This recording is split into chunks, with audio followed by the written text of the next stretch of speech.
Hello friends, आज हम पढ़ेंगे कंस्ट्रक्टर के बारे में। कंस्ट्रक्टर बहुत ही इंपॉर्टेंट टॉपिक है और ये जावा में बहुत यूज होगा। तो कंस्ट्रक्टर होता क्या है, उनका यूज क्या होता है, जावा के अंदर कितने टाइप्स के कंस्ट्रक्टर होते हैं, आज हम ये सारे इस टॉपिक में पढ़ेंगे।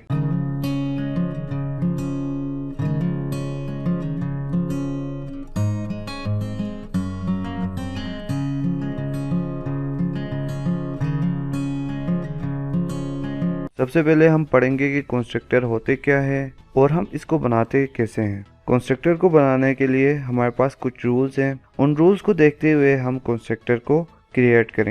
हमारे पास जो फर्स्ट रूल है वो ये है कि constructor is a block similar to a method having same name as that of a. इसका मतलब ये हुआ कि अगर हम कोई क्लास क्रिएट करते हैं तो उस क्लास का जो नेम है और जो मेथड नेम है वो बिल्कुल सेम होगा। मैं यहाँ पे एग्जांपल करके आपको दिखा देता हूँ। सबसे पहले मैंने एक क्लास बनाया टेस्ट के नाम से, उसके बाद मैंने एक मेथड भी क्रिएट किया टेस्ट के नाम से।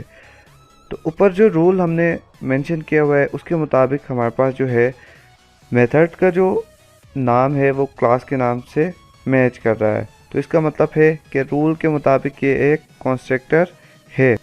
इसके बाद हम रूल 2 देखेंगे। ये हमारे पास रूल 2 है। Constructor does not have any return type, not even void। इस रूल के मुताबिक इसका कोई रिटर्न टाइप नहीं होगा। स्ट्रिंग, इंटीजर वगैरह जो हम लगा रहे थे वो यहाँ पे मौजूद नहीं होंगे। और void जो हमने लगाया हुआ था ऊपर जो हमने रूल 1 में, तो वो भी यूज़ नहीं होगा। तो इसका मतलब है कि रूल 2 में void वगैरह भी नहीं आएगा और रिटर्न टाइप भी कोई मौजूद नहीं होगा मेथड के अंदर। अभी यहाँ पे हमारे पास जो void है इसको हम जब रिमूव करते हैं तो ये हमारे पास क्या बन गया, एक कंस्ट्रक्टर बन गया और इसने रूल 2 को फॉलो किया। यहाँ से हमने void को भी रिमूव किया और हमने कोई रिटर्न टाइप भी नहीं लिखी। तो ये सेकंड रूल को फॉलो कर रहा है। इसके बाद रूल 3 हमारे पास है। The only modifiers applicable for constructor are public, protected, default and private। इस रूल में कह रहा है कि इन एक्सेस मॉडिफायर्स के अलावा पब्लिक, प्रोटेक्टेड, डिफ़ॉल्ट और प्राइवेट के अलावा जो भी एक्सेस मॉडिफायर यूज़ होगा वो कंस्ट्रक्टर नहीं कहलाएगा। तो इसका मतलब है कि कंस्ट्रक्टर के अंदर हमने इन चारों एक्सेस मॉडिफायर्स का यूज़ करना है। इनके अलावा कोई दूसरा एक्सेस मॉडिफायर होगा उनको यूज़ हमने नहीं करना। इसकी एग्जांपल कुछ ये है कि हमने जो कंस्ट्रक्टर बनाया, यहाँ पे हमारे पास पब्लिक है, ठीक है। इस पब्लिक के बदले हम यूज़ कर सकते हैं private, protected, private, protected, public और डिफ़ॉल्ट। इसके बाद हमारे पास रूल 4 है। It execute automatically when create a constructor.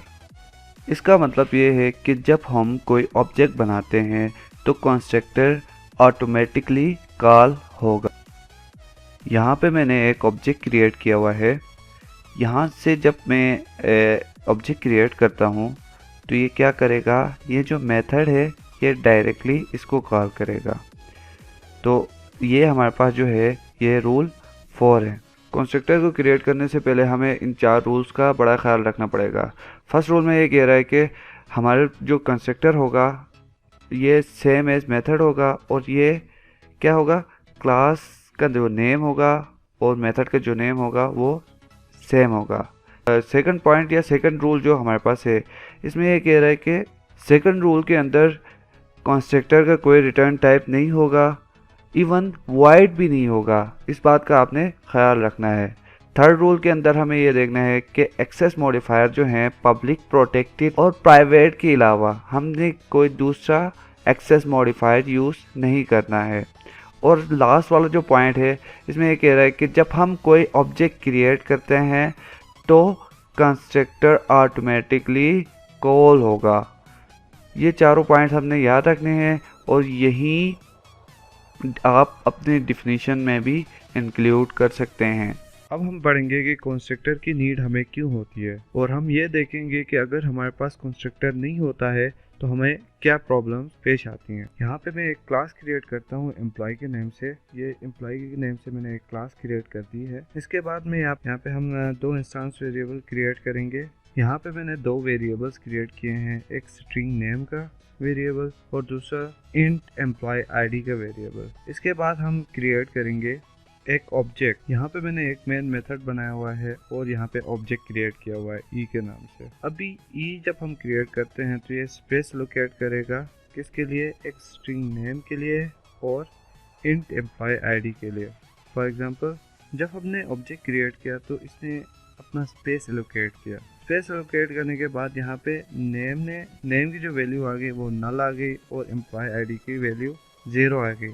अगर हम एक और यहाँ पे एक और ई के बाद E1 के नाम से कोई और ऑब्जेक्ट क्रिएट करते हैं तो उसमें भी हमारे पास क्या होगा, एक नेम का जो वेरिएबल है उसमें भी नल आएगा और एम्प्लॉय आईडी में भी 0 आ जाएगा। तो इसका मतलब ये हुआ कि ये एक अच्छी प्रोग्रामिंग नहीं हुई।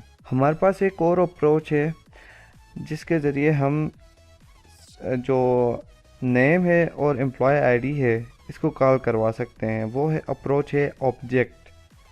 जब हम ई डॉट नेम करते हैं तो ये क्या कॉल करेगा, इसके नेम को कॉल करेगा ये।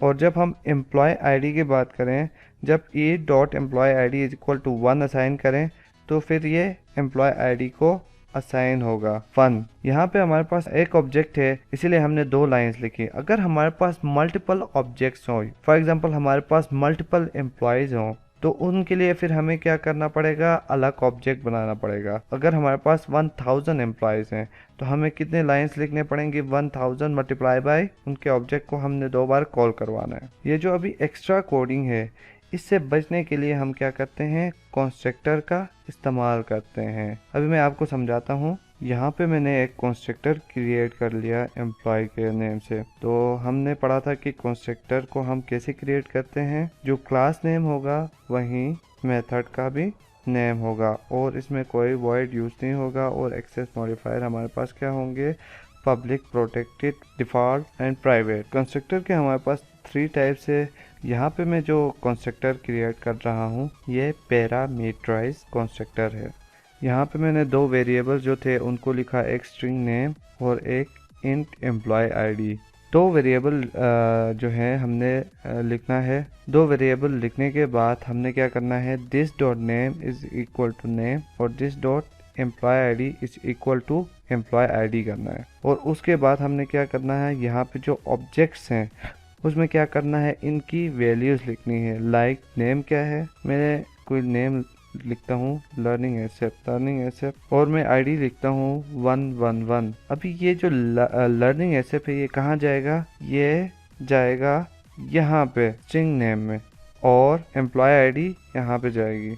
ये लर्निंग एसएप का जो नेम है ये यहाँ पे स्टोर होगा और 111 एम्प्लॉय आईडी में स्टोर होगा और ये एम्प्लॉय आईडी यहाँ पे जाएगा और ये स्ट्रिंग जो नेम है ये नेम में आएगा और ये यहाँ पे चला जाएगा नेम और एम्प्लॉय आईडी यहाँ पे आ जाएगी। तो हमारे पास लर्निंग एसएप और यहाँ पे इसकी वैल्यू क्या आएगी, 111 यहाँ पे लर्निंग एसएप। समझ आ रहे हैं। इसी तरह हम यहाँ पे मल्टीपल ऑब्जेक्ट भी क्रिएट कर सकते हैं। यहाँ पे मैं एक और ऑब्जेक्ट क्रिएट करता हूँ E1 और इसके अंदर मैं वैल्यूज़ पास करवाऊँगा ABC और यहाँ पे मैं वैल्यू पास करवाता हूँ 1 2 3। यहाँ पे जो ABC की वैल्यू है ये कहाँ पे जाएगी, ये जो ABC की वैल्यू है ये स्ट्रिंग नेम में आएगी, फिर वहाँ से नेम में जाएगी और यहाँ से फिर यहाँ पे जाएगी और ये एक स्पेस ऑक्यूपाई करेगा। इसी तरह 1 2 3 हमने जो रखा है, इसी तरह 1 2 3 जो हमने लिखा हुआ है ये एम्प्लॉय आईडी में जाएगा, यहाँ से एम्प्लॉय आईडी और दिस एम्प्लॉय आईडी से ये इंट एम्प्लॉय आईडी में आ जाएगा और इसकी वैल्यू 1 2 3 आएगी और इसका जो नेम है वो ABC आ जाएगा। इसके बाद हम पढ़ेंगे कि टाइप्स ऑफ कंस्ट्रक्टर, कि हम ऑब्जेक्ट्स को इनिशियलाइज करते हैं। कुछ स्टूडेंट्स कह रहे थे कि हम कंस्ट्रक्टर को यूज ही ऑब्जेक्ट क्रिएट करने के लिए करते हैं, लेकिन ये कॉन्सेप्ट जो है ये गलत है, ये अप्रोच गलत है, क्योंकि न्यू जो कीवर्ड है इससे हम ऑब्जेक्ट्स को क्रिएट करते हैं। इसके बाद हम पढ़ेंगे कि कंस्ट्रक्टर्स कितने टाइप्स के होंगे। हमारे पास 3 टाइप्स के कंस्ट्रक्टर होते हैं। First one is default constructor, इसको हम नो आर्ग्यूमेंट कंस्ट्रक्टर भी कहते हैं। इसके बाद सेकंड हमारे पास है नो आर्ग्यूमेंट कंस्ट्रक्टर, ये इसको यूज़र डिफाइंड कंस्ट्रक्टर भी कहते हैं। और थर्ड हमारे पास है पैरामीटराइज कंस्ट्रक्टर, इसको हम नो आर्ग्यूमेंट कंस्ट्रक्टर भी कहते हैं डिफ़ॉल्ट कंस्ट्रक्टर को। अच्छा, no argument constructor user defined constructor भी हो सकता है, ये बात आपने याद रखनी है। सबसे पहले हम पढ़ेंगे डिफ़ॉल्ट कंस्ट्रक्टर। डिफ़ॉल्ट कंस्ट्रक्टर को हम नो आर्ग्यूमेंट कंस्ट्रक्टर भी कहते हैं। डिफ़ॉल्ट कंस्ट्रक्टर वो कंस्ट्रक्टर होता है जो कंपाइलर खुद क्रिएट करे, उसको हम क्या कहते हैं, डिफ़ॉल्ट कंस्ट्रक्टर कहते हैं। डिफ़ॉल्ट कंस्ट्रक्टर को हम नो आर्ग्यूमेंट कंस्ट्रक्टर भी कहते हैं।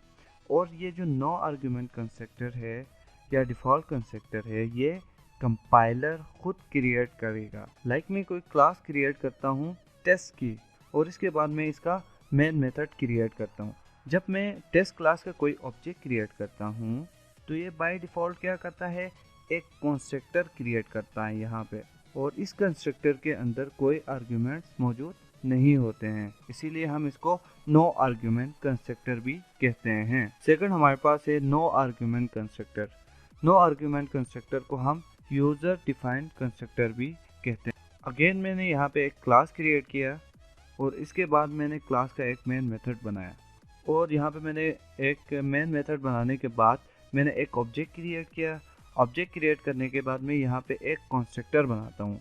जब मैं ये टेस्ट क्लास का कंस्ट्रक्टर खुद क्रिएट करता हूँ, ये टेस्ट क्लास का जो कंस्ट्रक्टर है ये जब मैं खुद क्रिएट करता हूँ तो ये यूज़र डिफाइंड कंस्ट्रक्टर कहलाएगा। इसमें जो कंस्ट्रक्टर है टेस्ट नाम का, ये हमने खुद क्रिएट किया, तो यहाँ पे कंपाइलर क्रिएट नहीं करवा रहा है, तो इसलिए ये यूज़र डिफाइंड कंस्ट्रक्टर है और नो आर्ग्यूमेंट कंस्ट्रक्टर है, इसमें कोई आर्ग्यूमेंट्स मौजूद नहीं। इसके बाद लास्ट जो है हमारे पास पैरामीटराइज कंस्ट्रक्टर्स हैं। इसको समझने के लिए हम एक टेस्ट की क्लास क्रिएट की। टेस्ट की क्लास क्रिएट करने के बाद मैं इसका मेन मेथड बनाऊँ। मेन यहाँ पे क्रिएट होगी, उसके बाद हम एक ऑब्जेक्ट क्रिएट होने के बाद यहाँ पे हम एक कंस्ट्रक्टर बनाएंगे, और यहाँ पे जो हमने कंस्ट्रक्टर बनाया यहाँ पे मैं एक वेरिएबल डिक्लेयर करता हूँ स्ट्रिंग नाम का, स्ट्रिंग नेम। जब मैं ये नेम का वेरिएबल क्रिएट करता हूँ तो हमें यहाँ पे एक वैल्यू पास करनी पड़ेगी। मैं पास करता हूँ ABC। ये हमारे पास क्या हो गया, पैरामीटराइज कंस्ट्रक्टर, क्योंकि यहाँ पे हमने पैरामीटर्स को डिफाइन किया हुआ है। यहाँ पे एक बात का ख्याल रखें कि अगर हम ABC वैल्यू पास नहीं करते तो यहाँ पे क्या होगा, एरर जनरेट होगा। जबकि नो आर्ग्यूमेंट जो कंस्ट्रक्टर हमने बनाए थे या यूज़र डिफाइंड जो कंस्ट्रक्टर हमारे पास थे उनमें एरर जनरेट नहीं हो रहा था, क्योंकि वो बाय डिफ़ॉल्ट क्रिएट हो रहे थे। लेकिन यहाँ पे हमारे पास एक वेरिएबल मौजूद है, तो इस वजह से हम क्या करेंगे, इस वेरिएबल वैल्यू असाइन करेंगे। उम्मीद है कि आपको कंस्ट्रक्टर की जो टाइप्स हैं ये समझ आए होंगे। अगर आपको ये लेक्चर समझ आया है तो कमेंट बॉक्स में ज़रूर बताइएगा।